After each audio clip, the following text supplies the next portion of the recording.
everybody, and welcome to tonight's edition of the Roy's Boys podcast.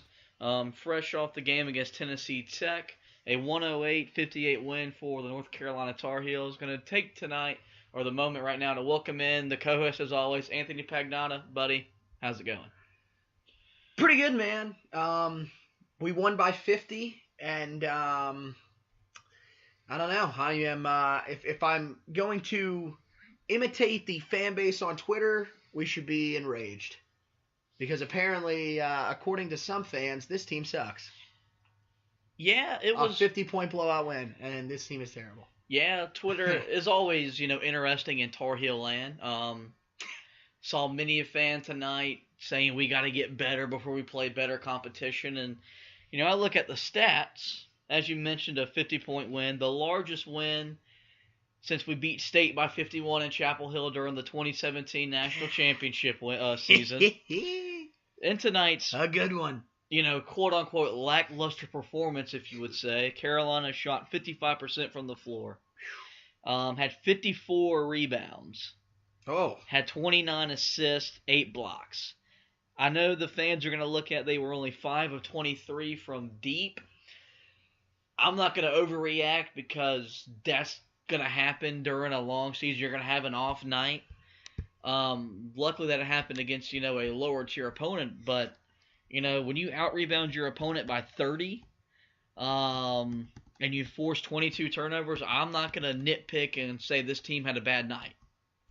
Yeah, no, I think you're right. And, when you look at it, Kenny Williams, 0 of 5 from 3, Kobe White, 1 of 5. But outside of that, really, a lot of the guys didn't take a lot of three-point attempts because, frankly, you didn't need to. Yeah. And when you win a game by 50 points, I don't think you can really be all that angry when you go back and look at the stats and say, well, we didn't hit many threes. It's, you still scored 108. Right.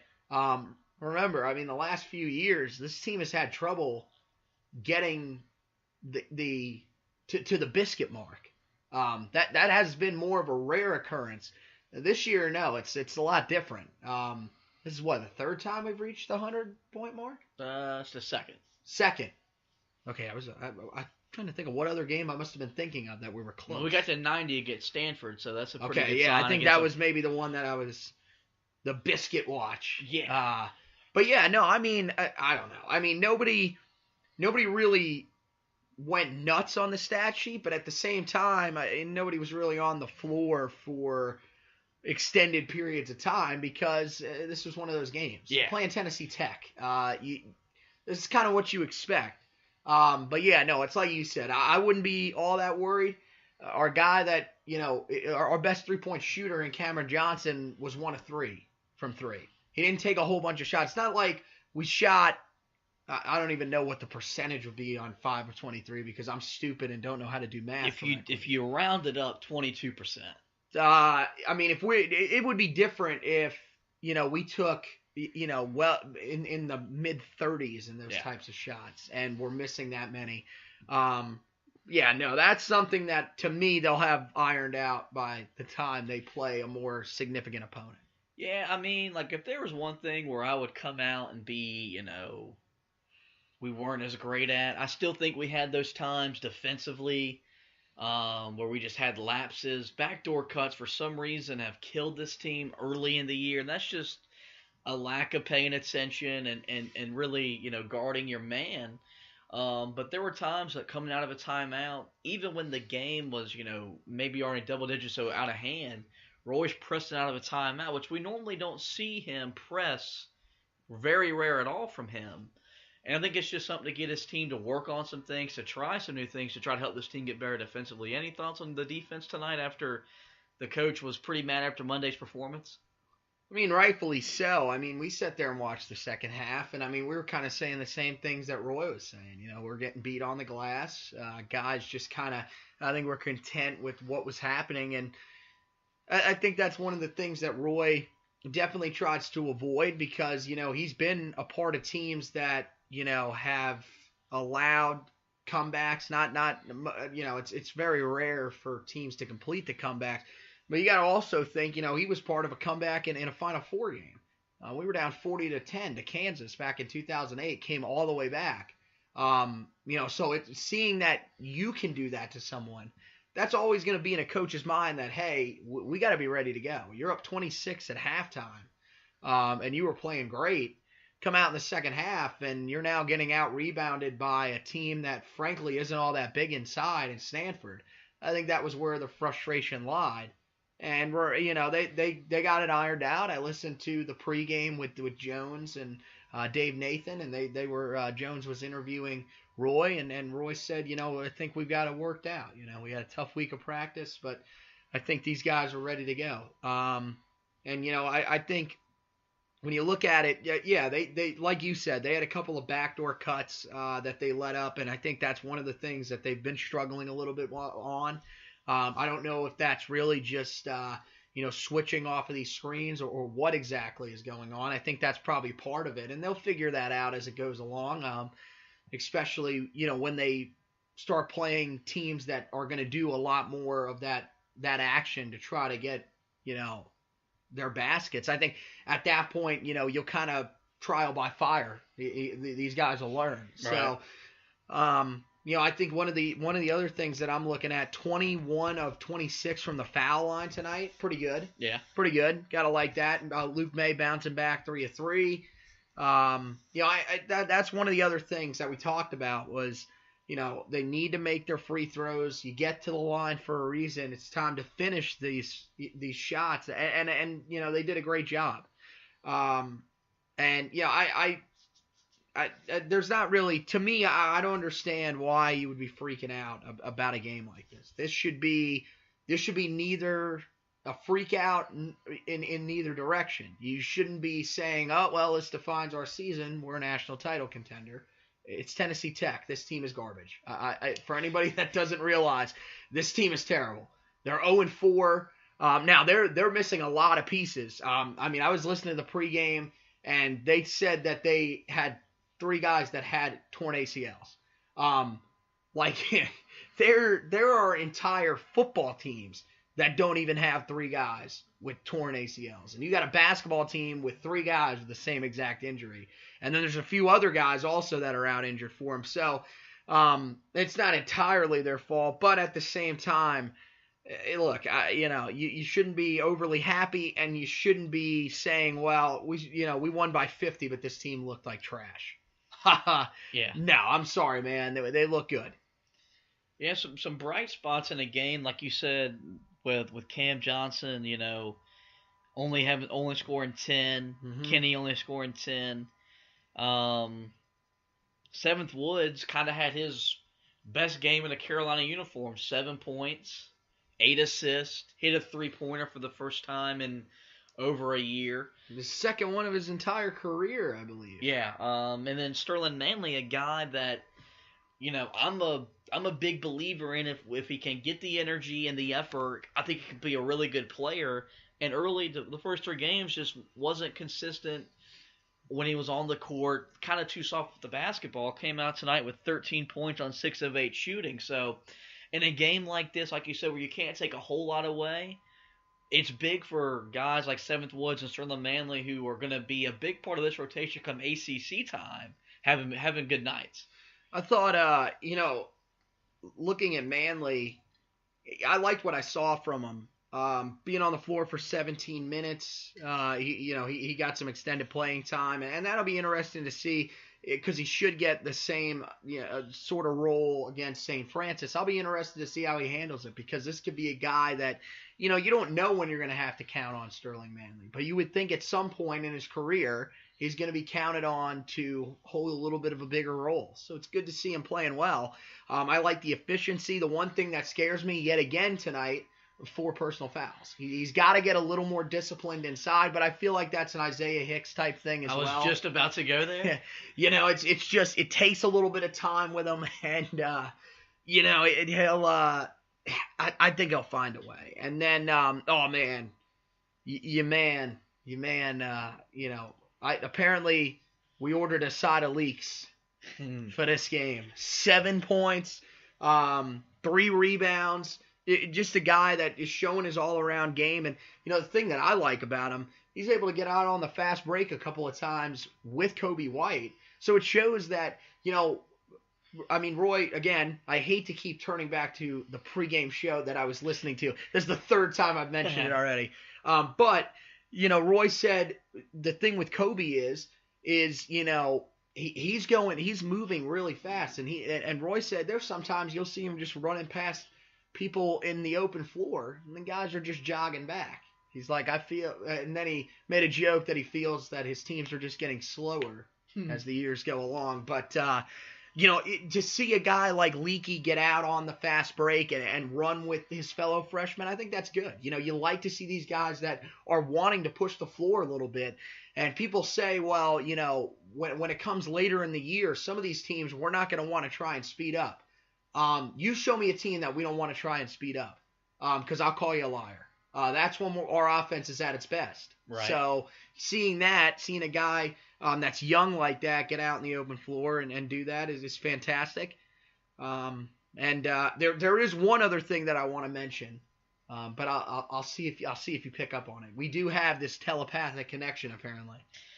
Yeah, I'm gonna piggyback. It's no secret that Leaky Black, even as a freshman, has already got this special place in my heart.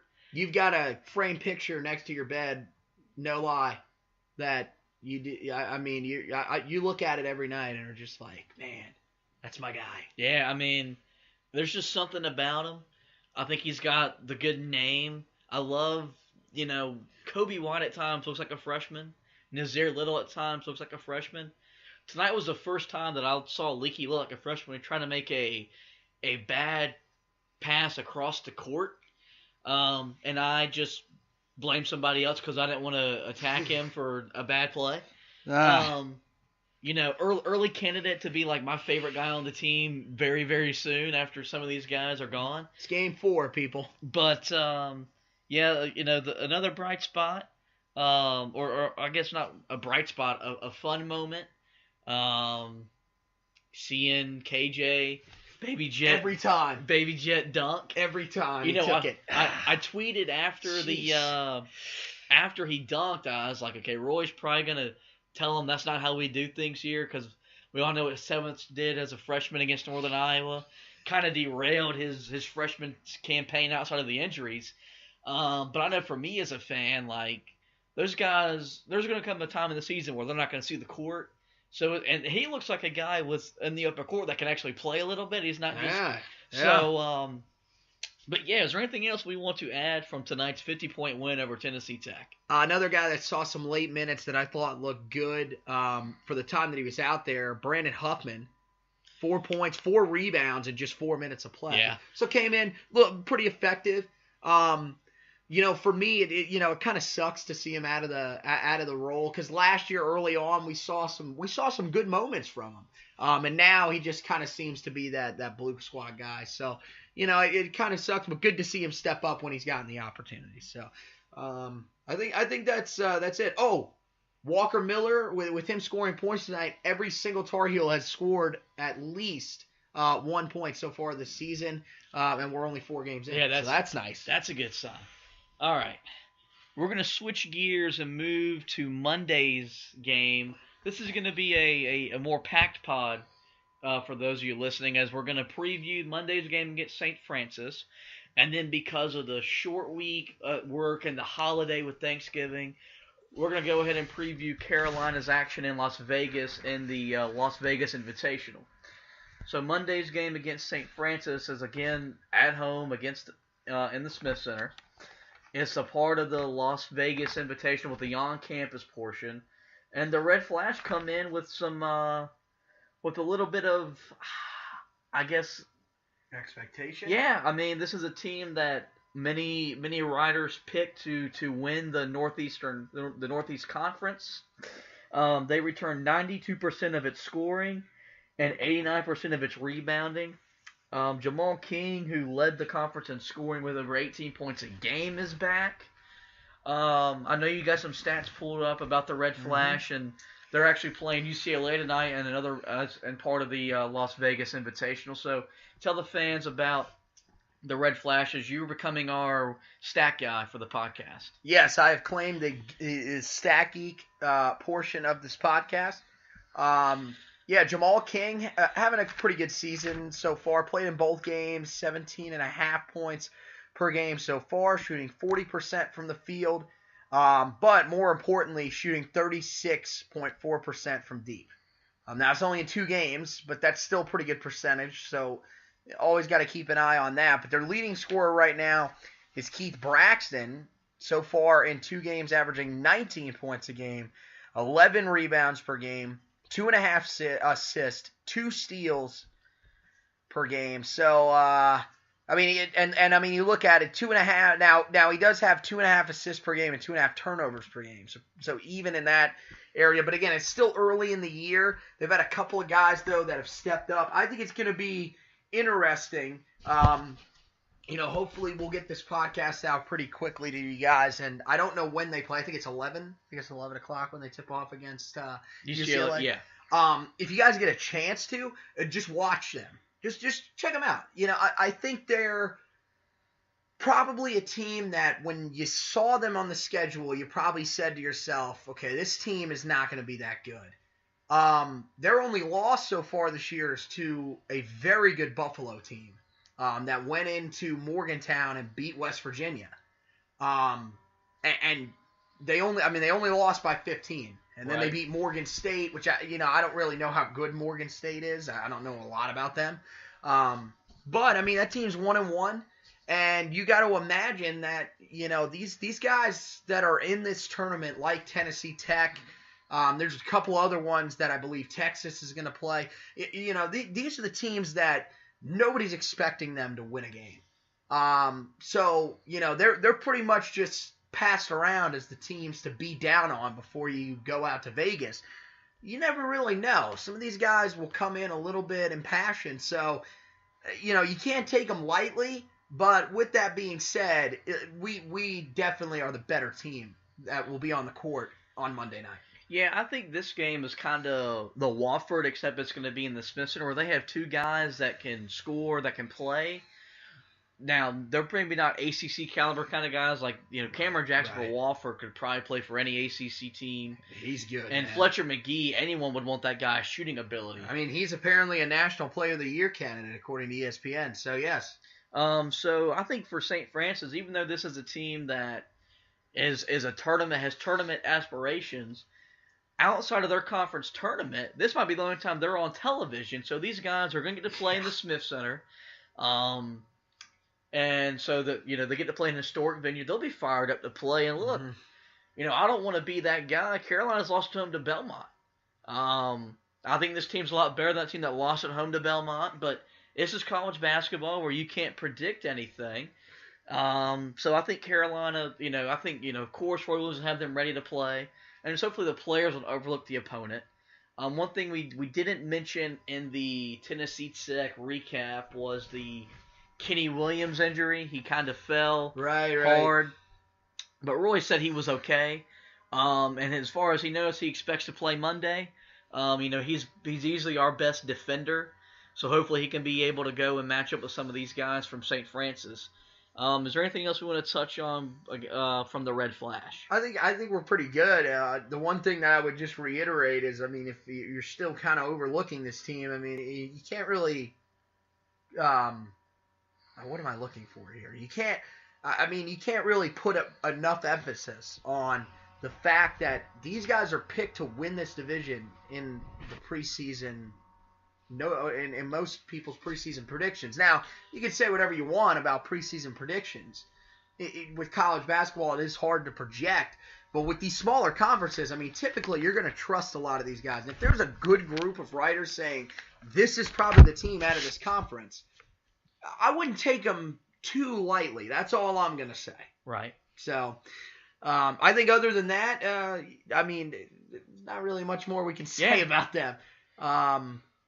I guess we'll just move on. Yeah, so what we're going to do as we transition to previewing the whole Las Vegas Invitational that Carolina is participating in over Thanksgiving, we're going to break down the Longhorns, what's the word I'm looking for here? Specifically, as that's Carolina's first opponent.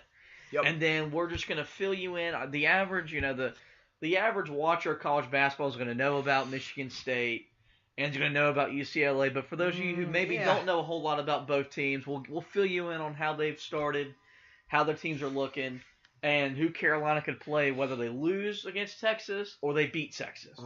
So as we start with Texas, this is a program that since Roy Williams has come home, has given the Carolina program fits. Rick Barnes was there for a long number of years before he left to go to Tennessee, and beaten Roy Williams a couple times. And then in Shaka Smart, I believe was his first season he was in Texas, or it might have been his second. Carolina went to Austin to play the Longhorns and got beat by one guy. And Jose Feliz had a big night, and they upset. I think that was a top 5 or a top 10 Carolina team in Austin. This specific Longhorn team, if you know anything about Shaka Smart, they're going to play fast, athletic, press, and they're physical. They lost their best player from last year, Mo Bamba, who was, of course, a one-and-done guy. Right. He's in the playing for the Orlando Magic in the association. But, they returned some good guys. Kerwin Roach is back. He averaged 12 points a game. They have the good story with the guy who had cancer, and he's fully healthy, and I think he's back playing basketball. He's only played in one game so far this year, though. So I don't know, and that was the opener, so I don't know exactly what the story is with him.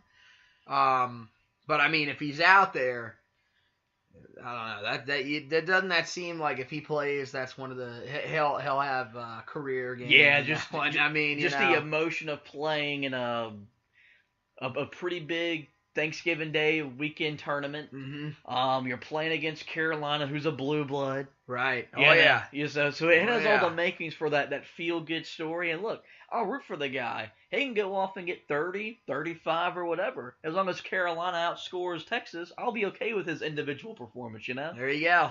All right, so you want to fill us in on some stats from the Longhorns in this early part of the season? So you mentioned Kerwin Long. That's going to be their guy. So far, he's played in 2 games of the 3.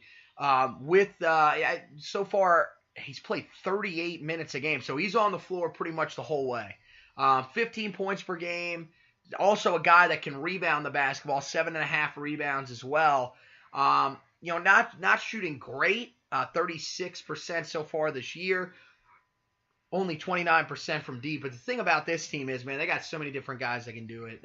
Dylan Osterkowski, who's going to be their guy inside, almost averaging a double-double with 10.7 points per game so far this year, 9.3 points. The main thing is, a guy that shoots pretty well overall. The field goal percentage currently at 40.9, which is not bad for a big man. Also has a little bit of range on him, but nothing great. Elijah Mitru Long as well, another guy. But the big guy for me to keep an eye on is Courtney Ramsey, only playing 19 minutes a game, but he's averaging 7.7 points per game, shooting 61.5% from the field, and is currently shooting 42.9% from 3. So that's a kid to keep an eye on, a guy that's probably not as well known as some of the other guys. And then again, you've always got the wild card in Andrew Jones, because remember, this kid was a big time recruit. I believe he was a 4 or 5 star coming out. If he is able to play, significant minutes, which, we don't really know because of what, his condition. He had leukemia, I believe, right? I believe so. And so, of course, it's not always easy to just step right back out on the court. But if he is out there, he's going to be a guy that's going to be a threat to score the basketball. Yeah. I'm going to look at the matchup inside with Oskowski. That's probably the most legit big this point in the season that Carolina has played against, specifically Luke May, because he's 6'9", so Luke's going to match up better with him. That's probably going to be the matchup really of the game, because we all know last year with Carolina struggle with big or just really really good big men. Right. It'll be the first time that we'll get to see how Luke and Garrison handle a big threat inside. One of the other guys to keep an eye on too is the power. I think he's the power forward, either Ostrakowski or is the power forward or the center. Jackson Hayes. He's currently averaging 2.3 blocks a game. This team averages 4 a game. Right. He's got over half of them. So keep an eye on him. I mean, this is, we like to drive the basket a pretty good amount when we're in our half-court sets. Not going to be the easiest thing to go inside on this guy. So that's going to be one of the other things. But, again, when I look at this team, I just feel like, to me, it feels like depth is going to be the key thing here. When we go to our bench, that's where we're going to have the advantage.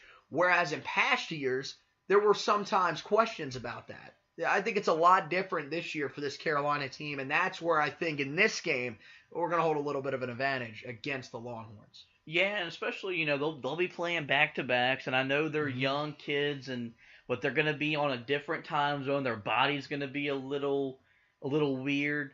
And Texas likes to run, and that might be a mistake they're going to make trying to, as we both seemingly agree, nobody wants to try to run with us because that's the game we want to play. Right. I think Carolina's the deeper, more athletic team, and that should prevail as they try to get really their first signature win of the 2018-2019 season.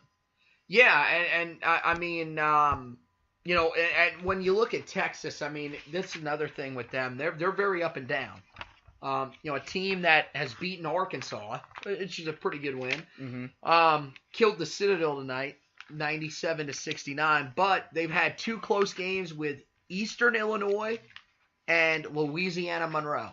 So I mean, I don't really know what to make of them. They're 4-0, but they've had some moments where they've played some close games they probably shouldn't have played. I think right now, if I had to guess, I don't think they're a tournament team in most people's minds. I could be wrong. To be fair, I don't really know how good Arkansas is supposed to be this year. Is that supposed to be a tournament team?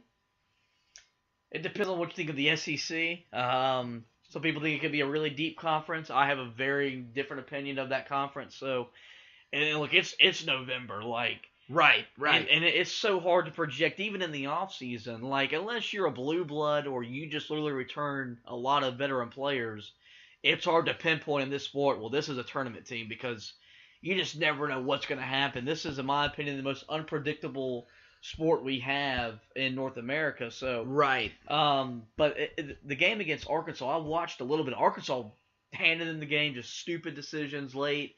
So this of course will be Texas's measuring stick right early in the season. So is there anything else we want to touch on with the Longhorns? No, I think that's pretty much gonna do it. That's our last guaranteed opponent that we're gonna talk about. Now we'll have to break down 2 teams to try to figure out who we're going to play earlier.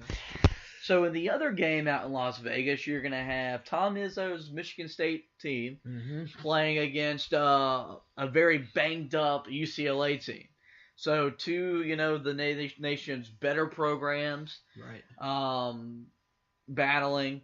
That's the kind of the premier game on Thanksgiving, so to speak. So, we're going to look at Sparty for a second. This is a team that in the last couple years has been more of a regular season team that struggled in the tournament. Last year they went 16-2 in a very good Big Ten conference, or at least a very top-heavy Big Ten conference, but went out in the second round to Syracuse. They lost a guy in Jaren Jackson to the NBA that I thought that he's good, man. If he returned, I'd have been more comfortable saying, okay, they have national title aspirations. They also lost Miles Bridges to the local Charlotte Hornets. That's a guy that, I've watched a good little bit in the NBA. But I never thought his game translated to college. Like he would be more effective in the NBA, and that's proven because he's a matchup nightmare with his athleticism. But Sparty still returns guys Cassius Winston, Nick Ward, Matt McQuaid. These are known commodities in college basketball. Tell us a little bit about Sparty. We know they opened the season with the loss against Kansas, and a game that they were down, I believe, over 20 early and battled all the way back to make it a one or two possession ball games, so they have some grit to them. Yeah, I mean, you mentioned it. They battle all the way back. At one point, the game was a one-possession ball game, but it ended up finishing up 92-87 in favor of Kansas. But they've responded. A nice win over Florida Gulf Coast. Now, that team's not quite the same as they were during their tournament runs, but still a nice win. And then they came out and destroyed that same Louisiana Monroe team that lost by 10 to Texas. They beat them 80-59. So, again, they'll have their game against Tennessee Tech, which they should handle that no problem. And then, the game against UCLA, I think, is going to be interesting for them. I don't think that it's a bad thing to say that you're not on Kansas's level. Kansas is a very good basketball team. There are a lot of people that in the preseason, including yourself, thought that could be the national champion at the end of the year. That was my national title pick, was Kansas. And so, I mean, it's legit. Cassius Winston, like you mentioned, playing 30 minutes a game, 16.7 points per game. Also distributes the basketball very well, 7.3 assists per game. That's one of the things to like about him. He's a guy that can not only, get himself involved, but get others involved. And I mean, there are guys that you want to get involved. Joshua Langford is actually leading the team in scoring right now, 17.3 points per game. Also averaging 5.3 rebounds per game. Shooting at a 46.3% clip, which is pretty good for a guy that's your leading scorer. Also perfect from the free throw line. So, everything points to them so far, at least, being relatively good. Gonna be a team that's gonna be tough. They definitely one of the areas. I mean, they shoot the three at 34.7%, which is decent but not great. And like you said, Nick Ward, guy to always keep an eye on. Again, another guy that's 1 of 3, averaging over 12 points a game so far for them this season. The other guy to keep an eye on, though, inside is going to be Kenny Goins, averaging 10.3 rebounds per game, also 9.7 points per game. So, really, I mean, they've got a lot of guys, I think, that can make impacts in this game. That's the thing about them. This is a very deep basketball team, which is that's how all Tom Izzo teams are, it seems. That's never really a problem for him.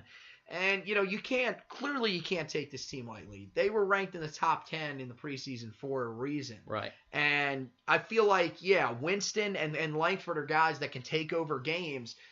But there are also, those guys like Ward, like Goins, that are going to cause problems if you forget about them too. So, to me, if the Tar Heels end up facing this team, I think, although it may end up being a loss, okay, let's take a minute to let the people recover now from what I've just said.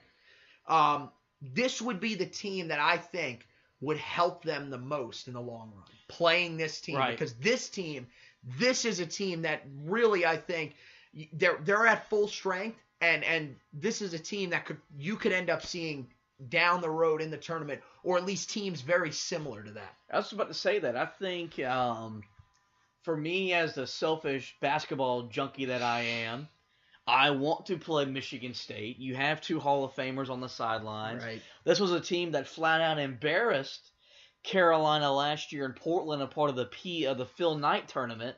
Carolina didn't even crack 50. Right. In the championship game on their side of the bracket. So I kind of want some revenge against Sparty. But no, I think when they made the tournament and they picked the 2 teams, I think this is a guy who's made the tournament. This is what they want. Right. This is what TV is going to want. Mm-hmm. I think for Carolina fans, like you said, I mean, the week after Las Vegas, we got to go to Ann Arbor, and we all know what Michigan did earlier this week. We got Gonzaga at home, and we got Kentucky on a neutral floor. So Michigan State would really give us our first sign. Okay, hey, where are we? Because there's some things that we got to get better at defensively, turnovers, stuff like that. So Michigan State would be the team, I think, at the 4 in the tournament to really tell Roy Williams and the coaching staff this is where we are. Right, and I think one of the other things is you mentioned who they play later in the week. That's going to be one of those that everybody says, well, that might end up being the first test. And if UCLA ends up winning, I'm not going to say that would end up being the first test, because I think UCLA would still be tough. but I don't feel like they would be on the same level just because of all the injury issues that they have. To me, if they play Michigan State, that's going to be the game that's going to say, okay, this is pretty much what we're going to face the rest of the way. We've got to be ready for this. And, Michigan coming in, I mean, at this point, am I wrong to say that that's probably a top 10 caliber team? I mean, that team's playing really well. No, not at all. I mean, I think we're talking about Michigan or Michigan State. Michigan. Yes. No, not Michigan State. You don't go into. We'll be professional because this is a podcast. You don't go into Villanova and just steamroll them, Jay. Well, Wright. here's how you can say it. Which arena do they play in? Because those morons have 2 arenas. Well, you see, and let me talk about that for a quick second. They have, in my opinion, one of the better environments of college basketball. Here we go. The Pavilion. It was under, they renovated because when you win 2 titles in 3 years, people are going to give you lots of money to make your place fancy. It looked beautiful. And Michigan went in there and flat out kicked their ass. Which is fantastic. Keep doing it, please. Yes. Good job, John Beilein. If anyone doesn't think that team, and I didn't realize, when I was watching, they returned a lot of guys from that title team. Now, they lost some guys. They returned a lot of guys bodies-wise. Right. They did not return a lot of guys statistically. Right. That's the problem. That's where it hurts that team. So, that Villanova, that is. Michigan returns a pretty good amount of their guys from last year. That's what I was saying. Michigan, and they're really, okay, okay. For me, before we go to Ann Arbor, this is the 25th anniversary since we beat Michigan in the national title game, the famous Chris Webber timeout. They don't have any timeouts. That place is going to be jacked up. Give me Michigan State, even though it's on a neutral court, just to get Carolina somewhat primed for that. So we'll shift gears from Sparty and go to UCLA. Yeah, just in case. At this point, we've pretty much already deemed ourselves Michigan State guys when it comes to picking that game. If we had to make a prediction, yeah, I mean, I'd even go as far as to say, if the Carolina was to somehow lose to Texas, well, let's hope UCLA beats Michigan State, just so we still get the matchup with Sparty. As we go to UCLA, you asked me, was it the day we were the first night of the season, or was right before we got on our college basketball talk about what's UCLA supposed to be? And I was like, hey, they're supposed to be pretty good, but they have 3 guys already out for the year, including their most notoriety recruit, Shaquille O'Neal's son, Sharif O'Neal. He is done. UCLA last year was a team that made the tournament as a first 4 team, didn't get out of Dayton. A really important year for Steve Alford. They've been kind of patient out there in Westwood. No Final Four for him yet. And this is turning into be a make it or break it year for him. What's the deepest they've ever gone in the tournament? Isn't it Sweet 16? Yes. Lonzo's team? So, yeah, you say Final Four. It's he hasn't even made the Elite 8 yet. We all know the expectations of UCLA. Well, which can, might be a little skewed right now. They're not quite getting the same level of player as they were in the past. There was something that you said that I wanted to make a joke about, clearly, because everybody knows me as the jokester of the show. But I forgot.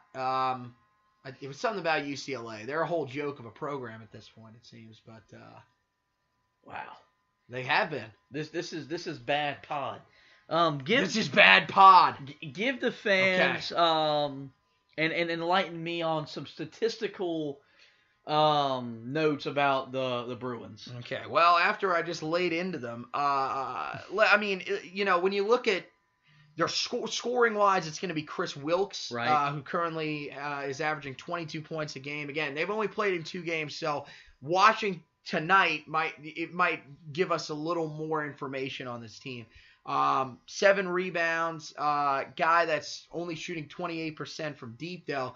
The guy to really keep an eye on, though, right now having a great season, Moses Brown, currently averaging 18 points a game, 13.5 rebounds per game, 2 blocks. 87% from the field, pretty good. I would say that's hard to probably complain about that. That's probably your guy. Free throw percentage a little low, but playing down low, you're gonna see statistics like that. Jalen Hands, Chris Smith, also guys that average over 10 points a game so far. One of the guys that was really talked about in the preseason, but so far hasn't got off to the greatest start, Prince Ali. Right. Guy that's averaging 7.5 per game. Just shooting 27.8% from the field, though, and is currently 2 of 13 from 3 this season, averaging out to a beautiful 15.4%. That's about my success rate on Tinder. Yours is that high? Maybe a little lower. But not good. not good to say the least. But the thing with them is, I mean, we mentioned it with Texas. With all these injuries, this team is very thin depth-wise. Right. Looking at this right here, this team, Jules Bernard plays 16 minutes a game. They go maybe 8 deep. Maybe. And those are statistics that, remember, it's still early in the schedule. So, I don't have it pulled up, but we'll pull it up here in just a second. You got to imagine early on in the season, your schedule is usually also pretty weak. So some of these guys that are seeing some minutes here, they might not play that many minutes in a game against a bigger opponent. So That's where you've got to attack them. Especially if you can get these guys into foul trouble, you're going to have a really good chance. And I mean, so far this season, I don't even know who that team is that they've got right there. And then you've got Long Beach State that they beat. Let's see who this team was that they beat in the opener. Is this even a power, or is this even a Division I team? It's got to be a Division I team, right? Can power teams even play non-Division I opponents? Purdue Fort Wayne. Oh, that is it. You know what? That's IPFW. You know who they beat a couple of years ago? Indiana. So there you go. There's your statistic right there, if you guys need to know that. They beat them by 25. I don't know. I feel like this UCLA team is okay. They're not quite where they were supposed to be. I feel like if we get them, it's going to be a very similar game to Texas. A team that is good but not great, and a team that really, I think, is going to rely on their starters to have a big game. Yeah. Or else if you get into their bench and they're struggling, you're going to have an easy chance to beat them. Yeah, the thing about UCLA, because I'm just a guy that I love to watch the Blue Bloods play, they want to play a little bit faster than most teams, which of course would play into our hand. Exactly. So yeah, I mean, I would agree. I think UCLA would still be, in terms of just raw talent, a very talented team that we'd still play. Right. And it would still be a good, okay, where are we? Where do we need to get better at? Because Steve Alford, while he hasn't produced the way they thought when he left New Mexico for Westwood, I think he's still a quality coach.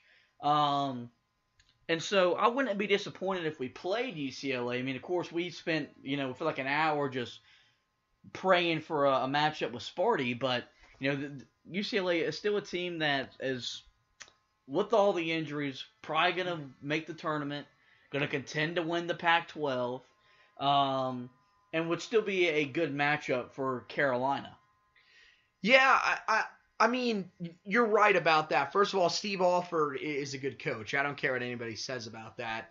That job is not easy right now at UCLA, especially because really they just haven't been able to get a ton of talent there. Not quite like they did in the old days because, well, frankly, a lot of the teams around them are a lot better now. But at the same time, yeah, no, I mean, I'm not saying that, we're just going to walk in and walk out of there with a guaranteed W. That's not quite how college basketball works. Right. And, when I said that they're comparable to Texas, look, I think, like I said, Texas could be a team that makes the tournament. We just don't really know. Right. If they had all their pieces clicking on all cylinders, I think, yeah, Texas and UCLA are very comparable teams. And they could both end up making the tournament as, probably 8, 9, 10 seeds, somewhere in that range. And that's kind of where I see them right now. Now, if UCLA was fully healthy, no, this is a much different team that we're talking about. And that matchup between them and Michigan State would be a great one.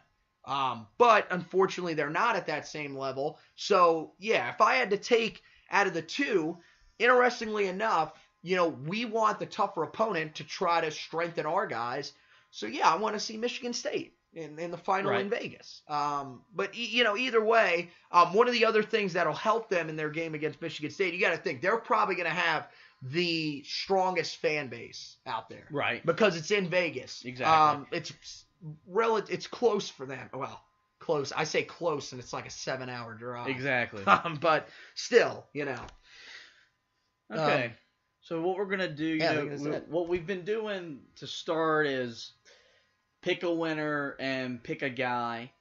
So we're gonna do that, but we'll do it, we'll do it from the St. Francis, and then we'll do while we're in Vegas. So when we play St. Francis on Monday, who's the guy? Okay, who's gonna win? No, okay. Do we really have to answer this question? Okay, Carolina by 40 plus. Okay, well, that's legitimate. We won by 50-9. And then who's the guy that is going to have the big game Monday night against the Red Flag? Seventh Woods steps up and goes off. I think, and by going off, I mean I see him getting double-digit points, and I think the assist numbers are pretty high again. And this is one of the things that I don't think he's getting enough credit for right now. A lot of people want to talk about how well Kobe White has played, and Kobe White has played very well. But Seventh Woods has not played bad by any stretch of the imagination. This guy is really playing his tail off right now. We're gonna discuss him and Kobe in a couple weeks. I want to get a sample size and see. Revisit our debatable conversation from earlier. Okay. Yes. Makes sense. But yeah, no, I think this is one of the games where he steps up. You got a feeling that with a comfortable lead, they'll kind of bounce back and forth between the two. But right now, I think Seventh Woods is playing at a pretty high rate, and I think against St. Francis, he'll have a little bit of a chance to have a good night. So I'll give it to him. I'm going to take Carolina, of course, at home. Shocker.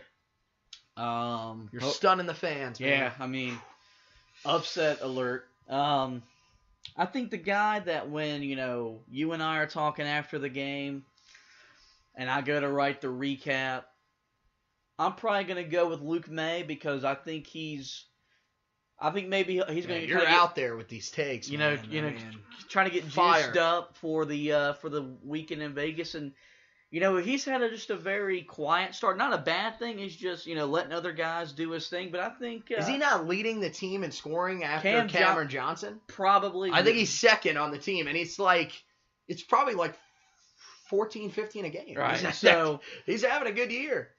Yeah, so now, that's who I have. I'll take Luke May. So let's go to Vegas. Does Carolina come out 1-1, 2-0, 0-2? And who's the guy we'll be talking about after Vegas? Well, I'm going to tell you, okay, they will come out with at least one win. They're going to be Texas. I think they're the better team. Texas is always one of those teams that seem to be a thorn in the side. But for me, the best thing is we are playing them on a neutral site. We do not have to go into that building because I absolutely hate playing in Austin. Hate it because we are terrible there. I think we get the win there, and then I think we end up playing Michigan State.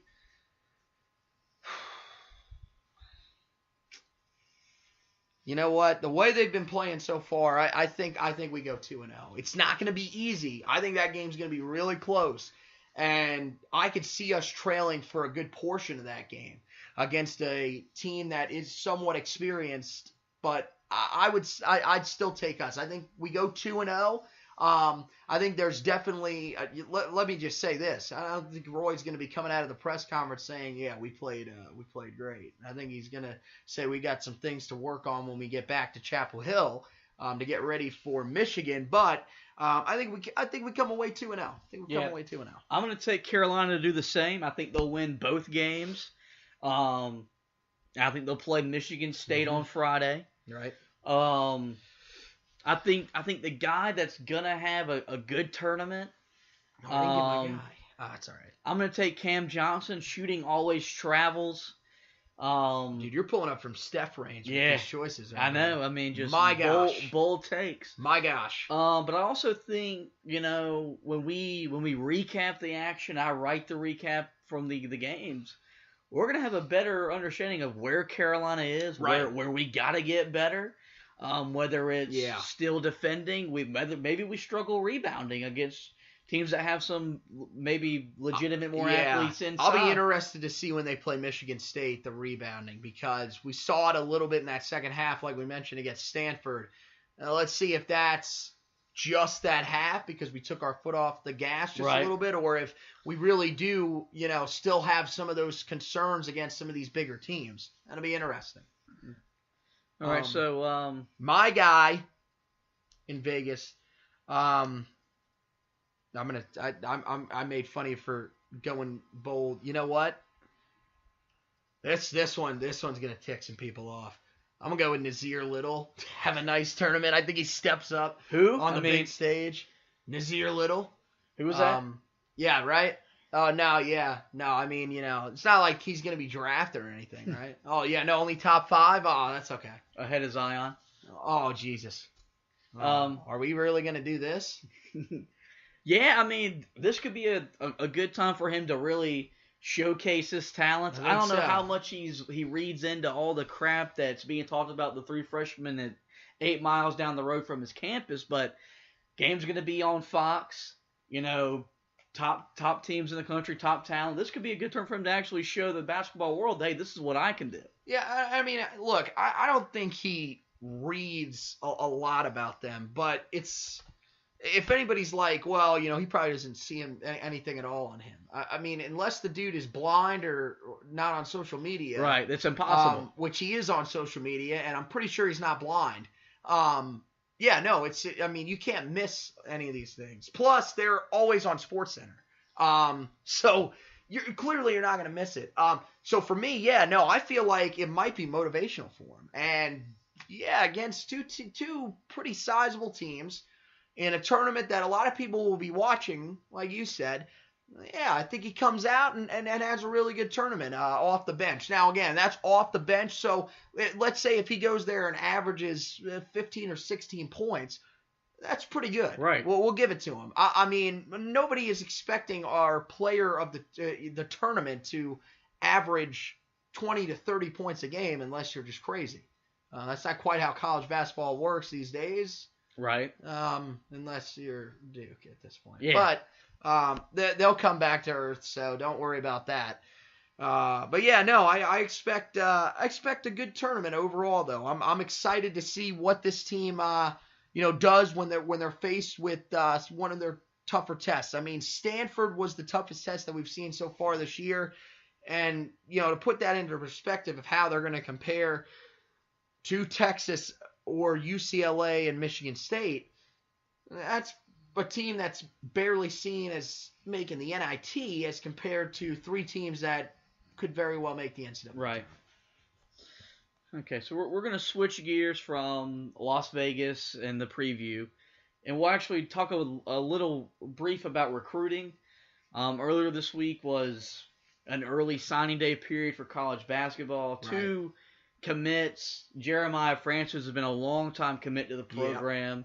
Yeah. And the recent August commit, Armando Bacot, both sent in their letters to Chapel Hill. Francis is a point guard. Right. Bacot's he's a big man. Don't really know what he's going to be in Carolina because he's 6'10", so probably going to be more of a center. And these Francis is a guy who's bigger with his body. His game's more built on finishing at the rim. Bacot, is just every time you watch highlights, he's running up and down the floor, dunking, and is going to fit pretty well into the system. As I said, this is an early signing period, so Roy Williams still tirelessly on the recruiting trail, as you're going to have to fill the holes of Kenny Williams, Luke May, and Cameron Johnson, and potential early NBA exits for guys like Kobe White and Nazir Little. Any of your thoughts from the recruiting day the other day for Carolina? I mean, this is kind of what we expected, right? Francis would sign, Bacot would sign. So, I mean, we stand in a pretty good area. I'm not like the rest of these people that, right now are freaking out about this class. Yeah, I mean, I don't know what there is to freak out. Trust me, I'm not going to question a guy that is just 2 years removed from going to back-to-back championships. Right. I think he knows what he's doing on the recruiting trail. He's got a couple of guys that he's really focused in on right now. And I'm not worried about Boogie Ellis. I really could care less about him. We jumped in with him pretty late in the process anyways. Yeah. So really, I don't care. If he wants to believe what the guy is telling him, go ahead, because he's lying to you. So, I don't really know, because the thing is, if you're Ellis, you're going to a program that more than likely, unless I'm just not seeing something, Trey Jones is coming back for them next year. Because he's not an NBA ready guy right now. We didn't think Tyus Jones was either. Well, Tyus Jones wasn't. So, and that's why his career. Does he still even play in the league now? He's a backup for the Wolves. And see, at the time, with how he played against us, we thought this dude could be the next guy. But see, that's the thing. And he might end up learning from his brother and staying. So that's the thing about Ellis. But I'm not worried about that. Arizona getting what is it? Josh Green, I think, is the guy. It was Josh Green. Okay, I thought that was the name. But for some reason I was questioning myself. He's committed to Arizona. Which, how about this? By the way, top 2 classes right now so far. Arizona, and I forget who was the other one that was a question. That was in that. I think Kansas. One of the 2 teams under investigation by the FBI. Yeah. Top 2 classes in 2020 or 2019. Excuse me. That's something, ain't it? Yeah. But look, Cole Anthony, big guy that Roy's talking to right now. And I think that's the biggest name, and then there are a few other guys sprinkled in there. Again, I'm not quite as brushed up on the basketball recruiting as I am on football, but I'm not concerned yet, right. And I don't think anybody needs to be concerned. And I mean, when you look at the 2 guys that we bring in, Francis, a 4-star point guard, little bit like you said, a little bit bigger. I don't know how much of a threat Kobe White is to go to the NBA. I still feel like he's a guy that I think realizes that it's going to take a little bit of time for him to get his stock up pretty high. Not quite the threat that Nasir Little is to leave, but still having him, behind his Kobe White could be a good thing. Yeah. Especially, with Seventh Woods, potentially at that point, realizing, okay, maybe I'm not the starter. It would be nice to have a guy that's behind him, or maybe able to play with him in the backcourt to say, look, we've got, our future back here. And then, Bacot, he's a 5-star. Yeah. So clearly talent's there. We've seen him. I mean, this kid, not the human highlight reel like some of these guys that we see all the time, but he has the ability to throw the ball down. He's got the size, so clearly he's gonna be a guy that can clean up on the boards. Just another classic big man at Carolina, right? And I think we're gonna love that, and a 5-star, so that people can stop complaining we haven't been landing the big man inside. That was what we heard with Garrison Brooks, Sterling Manley, Brandon Huffman. Oh, these guys are trash. I don't know how much research some of these people do on these guys. Garrison Brooks was not trash. Neither was Sterling Manley or Brandon Huffman. And here's the thing. Again, I can't reiterate this enough, and you'll hear this so many times on the podcast. Shocking, considering it's named the Roy's Boys Podcast. We trust Roy Williams on the recruiting trail. He knows a little bit more than we do. I'm not. I mean, we know a decent amount about recruiting, but we're not even. What can we put this as a fraction, like 1/64th the recruiter as Roy? So yeah, I'm not. I think we're good. By the way, basketball recruiting, the most confusing thing ever. I swear there are like 18 signing days, and we just this is the big one. Did they have a signing day special that I missed? I didn't see it. on TV. It's there's not football stuff. Yeah, there's multiple signing days throughout. There we go. So we're gonna finish up, in recruiting. We're actually gonna wind down the podcast. I know it's been a longer, more, I guess, informative pod. By the way, I like the shorthand pod instead of podcast. I stole that from Adam Lucas from the Carolina Insider and the Go Heelers writer. I think it makes me sound cooler. And I mean that guy. You tell yourself whatever you want to believe. That guy's my idol, so I'm trying to be like him in the writing and radio world because he has everything that I'd ever want in life. So that's a good point. Yeah. We're gonna have it uploaded. I'll tweet it out, post it on Mm-hmm. Facebook. I know it's on Spotify. Is it on Spotify already? You said that the other night, so you listen. No. We're trying to get it on Spotify. Okay, we're trying to get it on Spotify. iTunes? No. Not yet. Not yet. We'll get that submitted. We got to submit all that stuff. iHeartRadio, we're closing in. This will be the 3rd episode. We got to get to 5 till we submit it. And that's the other thing with a lot of these websites. You got to have like a pretty good group of stuff already up. But Spreaker is the main site that you guys can listen to. Also there, you can subscribe to it. You'll be able to do the same on iTunes. We'll submit it to Google Play as well, because for some reason Google Podcasts is literally the hardest thing to submit stuff to. Tried to submit the Heel Tough blog podcast for weeks, and they're telling me that it can't be submitted because of some reason. So, but we'll get it on just about anywhere that we can get it, so we can kind of spread this around to you guys. And it's something that, so far, the early reviews are pretty decent, I think. So, you got one guy that I think you want to tell people about that will be a guest down the line. We don't know exactly when, but that was some exciting news. Yeah, I looked up the first guest the other night via Twitter. Here we go. My guy, Tony Patelis on Twitter. Basketball junkie. Dude, he's gonna bring it heavy. This is gonna be a lively. I feel like he might yell at us if he doesn't like our takes, which will fire me up, but scare me at the same time. Loves college basketball. This is a guy that during his off-season preparation, the more he looked at this Tar Heel team and the depth and the athleticism, and he really likes this team. I think he picked them to make the Final Four. I think so. Tar Heel fans should enjoy this guy's opinion. I'm going to try to have him on multiple times. Later on, though, once we get a more clearer picture of what this team looks like. And so if there's flaws, we have a guy who's a known college basketball podcaster, writer, to tell us and make us smarter fans and make me smarter at what I do. So I'm excited about that.